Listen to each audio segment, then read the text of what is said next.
NEET எக்ஸாம்ல அவங்களோட institute விலக்கு கொடுத்திருக்காங்க. ஆனா தமிழக அரசு கோரிக்கை நிராகரிக்கப்பட்டிருக்கு. ஆனா அதை தாண்டி 7.5 வரைக்கும் நீங்க பெருமை பேசுறீங்க. ஆனா 10 பெருமை இல்லைங்க. நீட் தேர்வுல நீங்க தவற பெருமை பேசிங்க தப்பா கேட்க கூடாது. நீங்க நிருபர் கேட்கற கேள்வி கரெக்டா கேட்கணும். பெருமை பேசுற என்ன பெருமை பேசணும்? என்ன இப்படி தவறா கேக்குறீங்க? அல்ல 7.5% உங்களுக்கு என்னன்னு தெரியுமா? முத 7.5 சொல்றத கேளுங்க. 7 நீட் தேர்வு வர்றதுக்கு முந்தி எவ்வளவு பேர் சேர்ந்தாங்க அரசு பள்ளியில? உங்களுக்கு கணக்கு தெரியுமா? சொல்லுங்க, நான் கேக்குறேன். நீட் தேர்வு வர்றதுக்கு முந்தி அரசு பள்ளியில எத்தனை பேர் மருத்துவக் கல்லூரிக்கு போனாங்க? நீ ஏங்க சும்மா தேவையில்ல கேள்வி கேட்கறீங்க?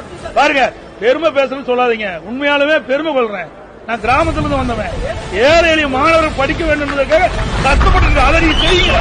சும்மா கேள்வி எடுத்து போட்டவன். என்ன கேள்வி கேட்கறீங்க?